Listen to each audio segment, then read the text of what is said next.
Welcome back to the deep dive. So I know you've been wanting to learn more about how to build better habits, and we thought James Clear's Atomic Habits would be the perfect place to start. It's a great choice. Yeah, so this book it's full of really actionable advice, and I'm really excited to dig in and break it all down for you. Yeah. It's amazing how much our lives are shaped by these small, often invisible routines. Yeah, absolutely. And, we often underestimate the power of tiny changes made consistently over time. And that's really what Clear highlights so well in his own story. Yeah. In the book. He doesn't just talk about it. He actually embodies it. His story is really, really fascinating, too, about how he recovered from that baseball injury in college and had to relearn how to walk and everything, and eventually went on to excel academically. It makes you think, like, if he can bounce back from that, what can we achieve, by taking these small, consistent steps? It's incredibly inspiring.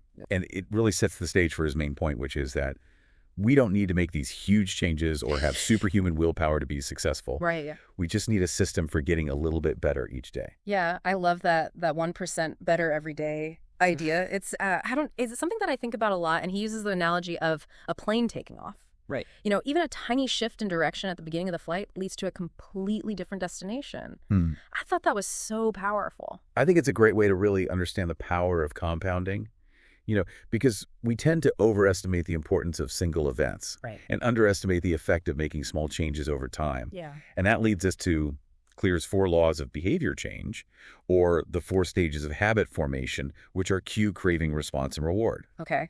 I love how he breaks this down. I think it really demystifies the whole process of habit formation.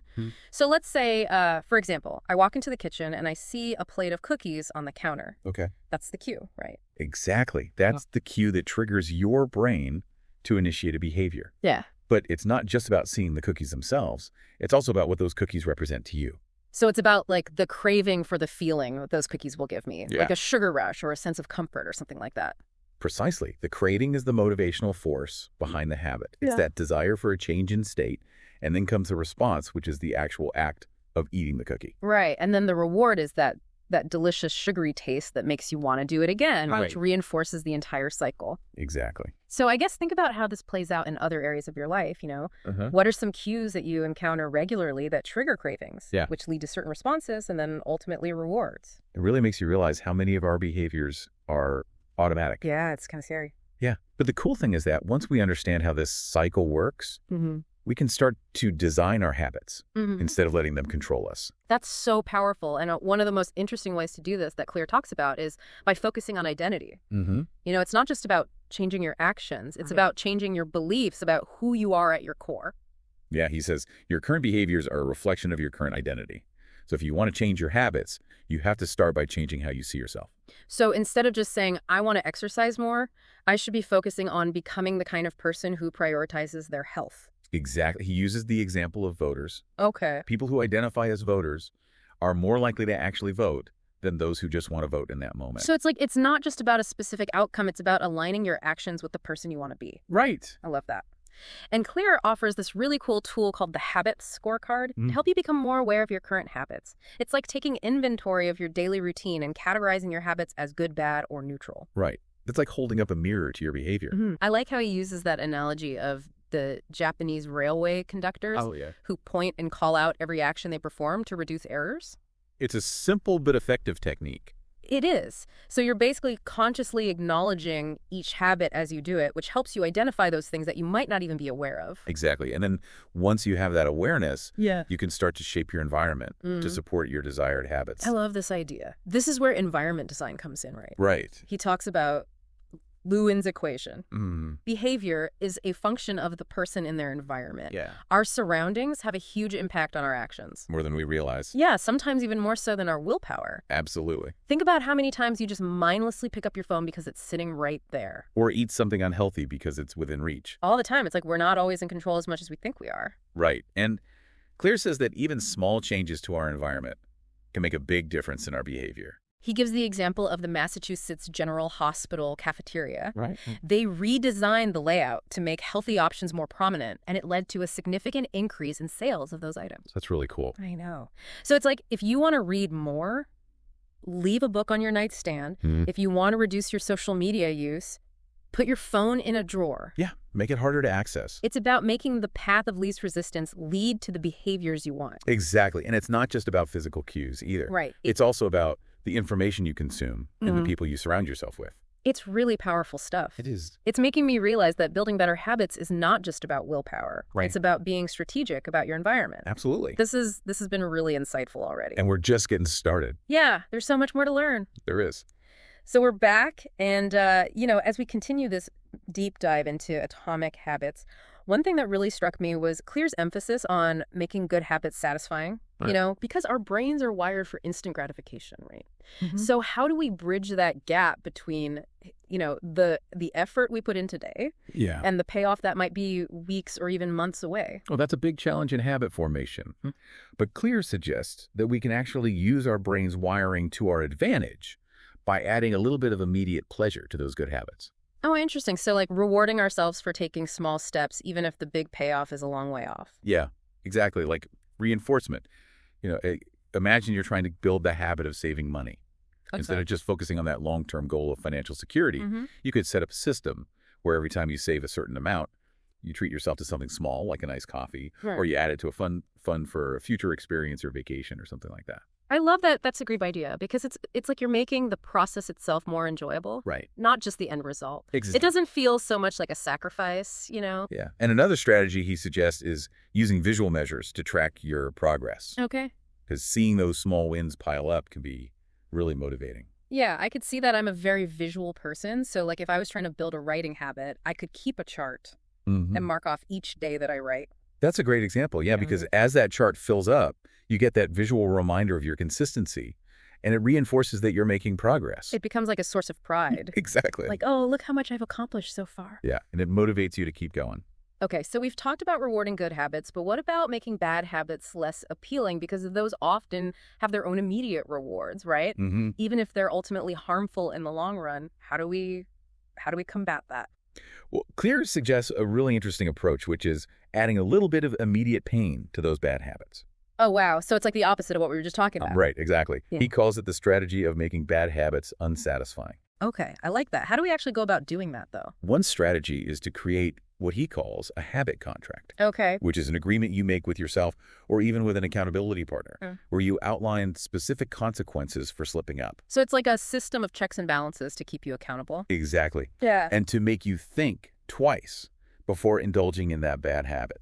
So for example, let's say you're trying to quit smoking. Okay. You could create a habit contract where every time you have a cigarette, you have to donate a certain amount of money to a charity that you really don't like. Okay, so it's like attaching a negative consequence to that action. Exactly. It adds a layer of friction to that reward cycle. That's really clever. Yeah. And speaking of accountability, Clear also talks about how important it can be to have an accountability partner. Yes, definitely.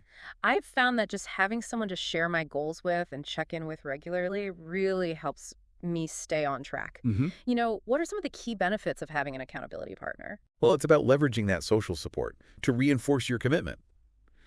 Having someone to share your struggles and celebrate your wins with can make the whole journey a lot less daunting and a lot more enjoyable. It's like having a teammate, Exactly. Someone in your corner who can encourage you to keep going even when things get tough. And sometimes just the act of verbalizing your commitments to someone else can make you more likely to follow through. Oh, that's interesting. It's like it makes it more real. Yeah, I can see that. But Clear says it's important to choose your accountability partner carefully. Oh, okay, so not just anyone. Right. You want someone who is supportive, encouraging, and truly understands your goals. Someone who's not going to be judgmental. Right, exactly. Yeah. Because if you have a partner who's overly critical or judgmental, that could actually backfire and undermine your efforts. That makes sense. So it's about finding someone who strikes that right balance between support and challenge. Yeah. Okay, so we've talked about building new habits, but what about breaking those bad habits that are already holding us back? That's a great question. How do we go about actually eliminating those undesirable behaviors? Well, Clear suggests a really interesting approach called inverting the laws of behavior change. Inverting the laws? Yeah, so he basically says, just as we can use these laws to build good habits, we can use their opposites to break bad ones. Oh, that's interesting. So I guess instead of making cues obvious for good habits, we make them invisible for bad habits. Exactly. So for instance, if you're trying to reduce your social media use, you might delete those apps from your phone. Okay. Or log out of your accounts on your computer, or even use a website blocker to prevent access during certain times. Oh, wow. So it's like you're removing the temptation completely. Yeah, you're making it harder to even encounter that cue. That makes a lot of sense. Yeah. And then instead of making good habits attractive, we make bad habits unattractive. Right. So we're increasing the friction. Exactly. So let's say you want to cut back on sugary drinks. You could stop buying soda altogether, so it's not even an option in your house. Okay. Or you could make a point of avoiding the soda aisle at the grocery store so you don't even see it. Yeah, just completely take away the temptation. And then, instead of making good habits easy, we make bad habits difficult. So this is where willpower comes into play, right? Yeah, and you have to consciously put in effort to resist those tempting bad habits. It's about making the bad habit less appealing than the effort required to do it. Exactly. And finally, instead of making good habits satisfying, we can make bad habits unsatisfying. I like this approach. Yeah, it's about changing your perception of that bad habit. Yeah, like thinking about it in a different way. Right. And Clear suggests using that habit contract we talked about earlier. Yeah. Adding those immediate negative consequences to make those bad habits less enjoyable in the moment. Right, right. So, for example, if you're trying to stop biting your nails, you could wear bitter-tasting nail polish. Oh, yeah, I've heard of that. It makes it instantly unpleasant. Right, so you associate that pain with the bad habit. Exactly. It helps weaken that reward cycle. This is really eye-opening stuff. It is, isn't it? I'm learning so much from this book. Yeah, me too. There's so much good stuff in here. We've covered a lot of ground, haven't we? We have from the 4 stages of habit formation to strategies for building good habits and breaking bad ones. But we've only just scratched the surface. That's right. There's still so much more to uncover. Yes, in the final part of our deep dive, we'll delve into some even more fascinating concepts and practical tactics, Okay. including Clear's insights on the importance of identity habit shaping and maintaining motivation over the long term. Oh, this is getting good. I can't wait to hear more. It's going to be great. All right, we'll be back in just a moment to wrap up our deep dive into atomic habits and leave you with some final thoughts to ponder. Stay tuned. And we're back for the final part of our deep dive into atomic habits. As we wrap up our exploration of this book, I keep thinking about how building better habits, it's really a journey, not a destination. Mm-hmm. It is a journey, isn't it? And Clear gives us such a great roadmap for getting started and staying on track. Right, and one thing that really stuck with me was this idea of habit shaping. Mm-hmm. It's basically starting with a simplified version of the habit, Right. and then gradually increasing the complexity as it becomes more established. Yeah. It's about building momentum through those small wins and then using that foundation to push yourself further. It reminds me of his 2-minute rule. Oh, yes, the 2-minute rule. Which sounds so simple, but I think it's really effective. It is. It's brilliant because it really helps you overcome that initial resistance to starting something new. Yeah, it's so easy to get overwhelmed when you're trying to implement a big new habit, Right. But the 2-minute rule just says when you're starting a new habit, it should take less than 2 minutes to do. That's it. So if you want to start running, for example, Mm-hmm. you just focus on putting on your running shoes and stepping outside. Exactly. Just make that first step as easy as possible. It's like tricking your brain into getting started. It is. And then as you get more consistent, you gradually increase the time or the intensity. Right. So instead of feeling intimidated by this huge new habit, you're already building that foundation of success. Exactly. And each small win reinforces that positive feedback loop. Now, as you're working on building these habits, Clear also talks about the importance of taking time to reflect and review Yes. to see what's working and what's not. What are your thoughts on that? I think it's so important to approach habit formation with a sense of curiosity and a willingness to experiment. Yeah. He suggests asking yourself questions like, what went well this week? What didn't go so well? And what can I learn from this? Yeah, it's like you're constantly fine-tuning your approach. Exactly. You're not just blindly following a plan. You're making adjustments based on your own experiences. It feels more personalized that way, and I think it makes you more likely to stick with it.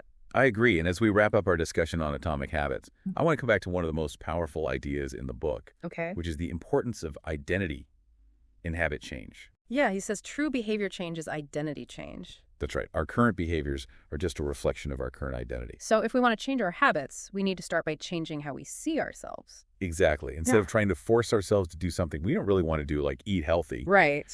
we focus on becoming the kind of person who naturally does those things. It's like becoming a healthy person. Exactly. It's about aligning your actions with your desired identity. I love that idea. And this whole deep dive into atomic habits has been so valuable. It has been a really great conversation. It's given me so much to think about and so many practical strategies to try. Clear provides such a comprehensive framework for understanding and changing our habits. Absolutely. From the 4 stages of habit formation to the importance of environment design, the Goldilocks rule, the role of reward and satisfaction, the power of accountability strategies for breaking bad habits, habit shaping, and of course, the crucial role of identity. So much good stuff. Yeah, it's incredible how much practical wisdom is packed into this book. It really is a must-read for anyone who wants to make lasting positive changes in their life. Well, I hope this deep dive has inspired you to start your own habit transformation journey. Me too. Remember, the key is to start small, stay consistent, and focus on those incremental improvements that over time will lead to remarkable results. Keep learning, keep experimenting, and keep building those atomic habits that will shape your life for the better. That's great advice, and until next time, happy habit building, everyone.